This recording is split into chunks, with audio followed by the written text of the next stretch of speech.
¿Cómo les va? Seguimos viendo la industria cultural, o bien, como más les guste, en este caso, en realidad nuestro tema es la teoría crítica de Frankfurt. Y muy especialmente una discusión entre Adorno y Walter Benjamin a partir de la reproducción técnica del arte y muy especialmente a partir del cine. La clase pasada hemos visto ese texto de Adorno y Horkheimer. Yo le digo Adorno sencillamente para resumirlo, nada más, donde efectivamente presentan en sociedad como una especie de horror, ¿no? El hecho de que el arte y la cultura pasen por el sedazo, por la trituradora de la industria, sean producidos en serie, del mismo modo que se producen automóviles, dice Adorno. Y el cine, en todo caso, sería la consumación, la mejor expresión, digamos, de esa lógica, de eso que Adorno llama la racionalidad instrumental, esa racionalidad formal, abstracta, con arreglo a fines, donde todo otro es un medio para mi fin, donde el único objetivo, obviamente, de esa industria es producir consumidores, o sea, manipular a las audiencias para venderle productos prefabricados. Bueno, todas estas etcéteras que hemos visto la clase pasada. Hoy nos toca ver de qué manera Walter Benjamin, 20 años antes produce esta obra con ese título tan largo, ¿no? La obra de arte en la era de la reproductibilidad técnica. Obviamente los motivos y las motivaciones son muy similares a las de Adorno y Horkheimer, que escriben ellos desde Estados Unidos. Benjamin, que resiste todavía en Alemania, a pesar de que el nazismo está avanzando. Y esta obra tan profunda, pero al mismo tiempo tan compleja, ¿no? Porque pareciera estar escrita en tres momentos distintos, ¿no? Como si la primera parte hubiese sido escrita a principios de los años 20, luego desde el apartado 12 más o menos hubiese habido un giro, una especie de cambio de visión, de cambio de mirada, y luego vendrá un epílogo bastante demoledor que estaría dando cuenta de lo que empezó a ocurrir en Alemania a principios de los años 30. Pero comencemos muy rápidamente. No me voy a cansar de decir que en todo caso estas clases son una simple guía de lectura. Yo les voy arrojando algunos elementos para que no dejen de tener en cuenta y para que vayan trazando su propio recorrido y hagan su propia lectura. Por supuesto, imagínense, esta es una de las obras más leídas en las carreras de comunicación, filosofía, sociología, bueno, en prácticamente todas las ciencias sociales y humanidades en el mundo. Por lo tanto, se ha escrito muchísimo sobre este texto. No voy a pretender que ustedes compartan mi lectura de ningún modo, pero sí les quiero plantear algunas discusiones que sí me parece que son muy interesantes. Benjamin comienza esta obra, comienza diciendo en este texto, comienza expresando su enorme preocupación por aquello que se pierde a partir de la reproducción técnica del arte. Cuando el arte se reproduce en términos técnicos, o sea, se copia un original, hay algo que se pierde, ¿no? Y lo que se pierde, dice Benjamin, que él lo llama el aura, es justamente ese carácter de irrepetible, de singular y de auténtico de ese original, ¿no? En la copia, el original desaparece, ya no está. Por lo tanto, hay algo que se pierde y Benjamin se lamenta claramente por eso que él llama la atrofia del aura, ¿no? Repito, ese instante absolutamente irrepetible, ese modo de la proximidad en la lejanía y viceversa, ese modo de pensar o ese modo de convivir con la lejanía, y por lo tanto, al menos digo yo esto, ¿no? Hasta el apartado 11, ¿no? Esta obra tiene un dejo algo de pesimismo, ¿no? Sí, está todo muy bien, la fotografía, los primeros pasos del cine, el cine mudo todavía, pero ya con la fotografía, efectivamente, hay algo de la contemplación, del recogimiento, del ritual, ¿no? Que desaparece definitivamente en el arte. Ahora bien, sin desdecirse en ningún momento, hasta aquí podríamos decir hay una absoluta coincidencia con el texto de Adorno, posterior, recordemos siempre, publicado en el año 47, escrito en los años 40 en California.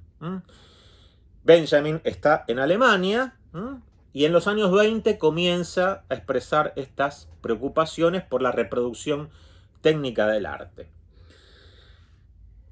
A partir del apartado 12, más o menos, esto es bastante arbitrario también de mi parte, ahí van a notar que hay una especie de giro, digo, no porque, repito, no porque Benjamin se desdiga de esto, no porque esas preocupaciones hayan desaparecido, sino porque empieza a encontrar en el cine y en el arte cinematográfico, ¿por qué no seguir llamándolo arte?, algunos elementos que generan alguna expectativa, ¿no? Alguna expectativa emancipatoria, liberadora, ¿no? Que obviamente si nos quedamos lamentando por aquello que se pierde y que es inevitable que se pierda y que no se recuperará, no vamos a poder apreciar. Y acá se instaura una discusión con Adorno, ¿no? ¿Hay en el cine algo que nos permita ser optimistas respecto de alguna modalidad de la liberación en alguno de los órdenes de la vida? O así sea en el orden estético, en el orden artístico. ¿Hay algo en el cine que me permita tener esperanzas en ese sentido? Y Benjamin podríamos decir que da una respuesta afirmativa, ¿no? Por lo menos en 3 sentidos. En 3 sentidos Benjamin perfectamente podría contestar afirmativamente a ese interrogante. El primero de los sentidos es que efectivamente el cine produce un cambio abrupto en la modalidad de la percepción. O sea, la cámara, o si ustedes tienen la técnica, el aparato, logra apreciar para el ojo humano un mundo que le estaba vedado, que era absolutamente ajeno, que era invisible, ¿no? La cámara con todos sus trucos, ¿no? Con el acercamiento, con el alejamiento, con la cámara lenta, con la cámara rápida, bueno, con todos los trucos que, imaginen, Benjamin está pensando en los años 20, ¿no? Así que esos trucos de la cámara eran muchísimo más limitados que lo que hoy se puede hacer desde un punto de vista óptico, ¿no? Pero ciertamente hay algo que la cámara le permite al ojo humano que por sí mismo el ojo jamás podría apreciar. Y entonces a esto lo llama una especie de ruptura del mundo carcelario, ¿no? La cámara le permite trasladarse, ir hacia otros lugares, obviamente, a los que le está vedado por razones, si ustedes quieren, económico-sociales. Ahí aparecen otros paisajes, aparecen otros lugares, aparecen otras personas, aparecen detalles. Hay un mundo nuevo, diferente, distinto, de ese mundo rutinario para decirlo muy rápidamente, del obrero que va desde su casa a la fábrica, a la taberna, al bar, que se entretiene con amigos y que vuelve a su casa, ¿no? Toda esa vida rutinaria y gris del trabajador de los suburbios de París, ¿no? Porque Benjamin está pensando muy especialmente en eso, y el cine viene a romper con eso. Hay un cambio en la modalidad perceptiva que Benjamin llama el inconsciente óptico. Inconsciente óptico. ¿Por qué? Bueno, porque así como el psicoanálisis o la terapia psicoanalítica nos permitía, o por lo menos le permitía al analista, ¿no?, apreciar un mundo absolutamente desconocido para la conciencia humana, el mundo que Benjamin lo llama el de las pulsiones inconscientes. Bueno, del mismo modo, ese aparato, esa técnica, esa cámara permite desvelar un mundo hasta entonces desconocido para el ojo humano. Entonces acá tenemos el inconsciente óptico, este cambio en la modalidad perceptiva. Pero además, segundo elemento a tener en cuenta, yo voy a nombrar 3, pero podríamos seguir, ¿no? Hay muchos otros, es que el cine, ¿no?, permite una apreciación del arte colectiva. De algún modo, ¿por qué no?, Benjamin afirma que el arte se democratiza, ¿no? Sale de los templos, sale de las iglesias. Hasta entonces, aquellos que podían participar del mundo del arte eran un sector muy reducido, la aristocracia, ¿no?, que podía participar, repito, en los templos, en las iglesias, o, si ustedes quieren, en los museos, de la apreciación de las obras de arte. Bueno, el cine permite 2 cosas. Primero, democratizar al público. Si ustedes quieren, tomemos de ahí el segundo elemento. El público se democratiza. El obrero entra a la sala de cine. O sea, por primera vez hay un sector perteneciente a la clase popular, a la clase baja, que puede por primera vez apreciar el mundo del arte. El cine le permite eso porque además, digo, el cine en los años 20 en Alemania, la tarifa para acceder era algo muy barato. Cualquier obrero, cualquier trabajador podía ingresar en la sala de cine. Entonces, segunda ruptura, ¿no? Entonces decíamos, el inconsciente óptico, el estallido del mundo carcelario, la técnica permitiéndome apreciar un mundo que estaba vedado para el ojo humano, pero al mismo tiempo el cine logra esta democratización del público. Cualquiera, ¿por qué no? Cualquier trabajador, al menos cualquier persona con algún mínimo ingreso puede participar del espectáculo. Pero además hay un tercer elemento, que es que esa modalidad colectiva de la percepción, que tiene mucho que ver inclusive con la disposición de la sala de cine, permite una revolución en las modalidades sensoriales. Y él hace una comparación muy interesante, ¿no? Él dice, cuando alguien en su soledad aprecia una pintura, por ejemplo, ¿no?, lo que hace en realidad es sumergirse en ella, digamos, perder su identidad en ella. Es la obra la que lo atrapa, ¿no? Y uno queda atrapado por esa obra, en esa contemplación. Ahora bien, en el cine ocurre un fenómeno inverso, ¿no?, que es que ese público, y en esa disposición colectiva y en ese modo en el que está concebida la sala, logran el efecto exactamente inverso. O sea, la obra se introduce en el público. El público, de alguna manera, se convierte, al mismo tiempo, dice Benjamin, en alguien capaz de disfrutar de la obra, pero también de ser un crítico de la obra. Todos nos convertimos en críticos en el cine. Todos salimos del cine pudiendo ejercer algún juicio crítico respecto de la obra, al mismo tiempo que disfrutamos de la obra, ¿no? Lo que Benjamin llama el poder de fruición.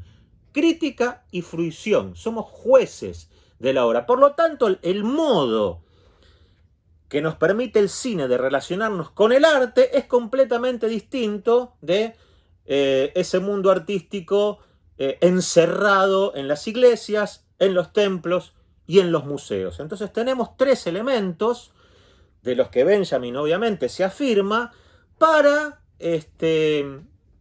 entender y para discutir con Adorno respecto de esta posibilidad de alguna expectativa emancipatoria, liberadora, en el cine, para no ver simplemente aquello que en esa reproducción efectivamente se pierde irremediablemente, sino algunos elementos que podríamos considerar críticos, liberadores.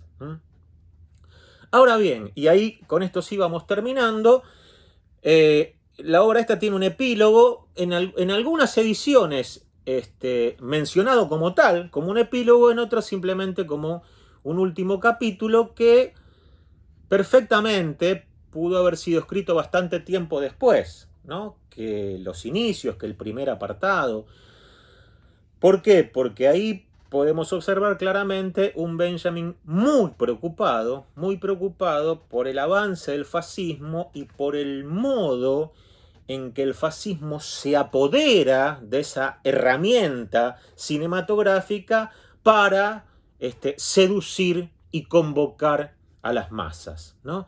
Él dice, el fascismo en realidad se vale del cine, se vale de la propaganda como factores determinantes a la hora de producir una convocatoria masiva, solo que no puede ofrecerles ni les ofrece, de hecho, ningún cambio en las relaciones de propiedad, digamos. No hay en el fascismo, no hay en el nazismo, no hay en estos fenómenos totalitarios ninguna ruptura con el capitalismo triunfante, sino en todo caso una convocatoria de las masas fundamentalmente a partir de cierto nacionalismo, de cierto arraigo a la tierra, valiéndose obviamente de esa situación de una Alemania devastada luego de la Primera Guerra, y entonces ese poder de convocatoria, esa fascinación que producen las pantallas, son un elemento absolutamente peligroso. Y entonces Benjamin cita además en ese epílogo hay una cita de un texto de Marinetti, de Filippo Tommaso Marinetti, que es un vanguardista, un futurista italiano, fascista, además, que es absolutamente demoledor. No lo voy a leer aquí, pero sobre el final del epílogo les aconsejo que lo lean, donde efectivamente lo que hace Marinetti en su contribución al fascismo es producir una estetización de la guerra, o sea, convertir a la guerra y a la violencia y a las armas de guerra en algo efectivamente bello. Y entonces ese final del epílogo que da para escribir tantas y tantas obras y que efectivamente dio para eso, donde Benjamin dice que así como el fascismo lo que logra, y efectivamente lo logra, es una estetización de la política, él dice a los comunistas, pero si quieren nosotros tachemos comunistas y pongamos todos los que estamos del lado de cualquier modalidad de la emancipación, pongamos ahí a los socialistas, a los populistas, a los rebeldes, ¿no? A los sectores populares que queremos generar alguna transformación. Bueno, a todos nosotros, Benjamin está escribiendo en la Alemania de los años 20, obviamente, esa herramienta de transformación es para el comunismo y entonces por eso dice, a los comunistas nos queda politizar el arte. Los dejo entonces con esta frase, nos vemos la clase que viene.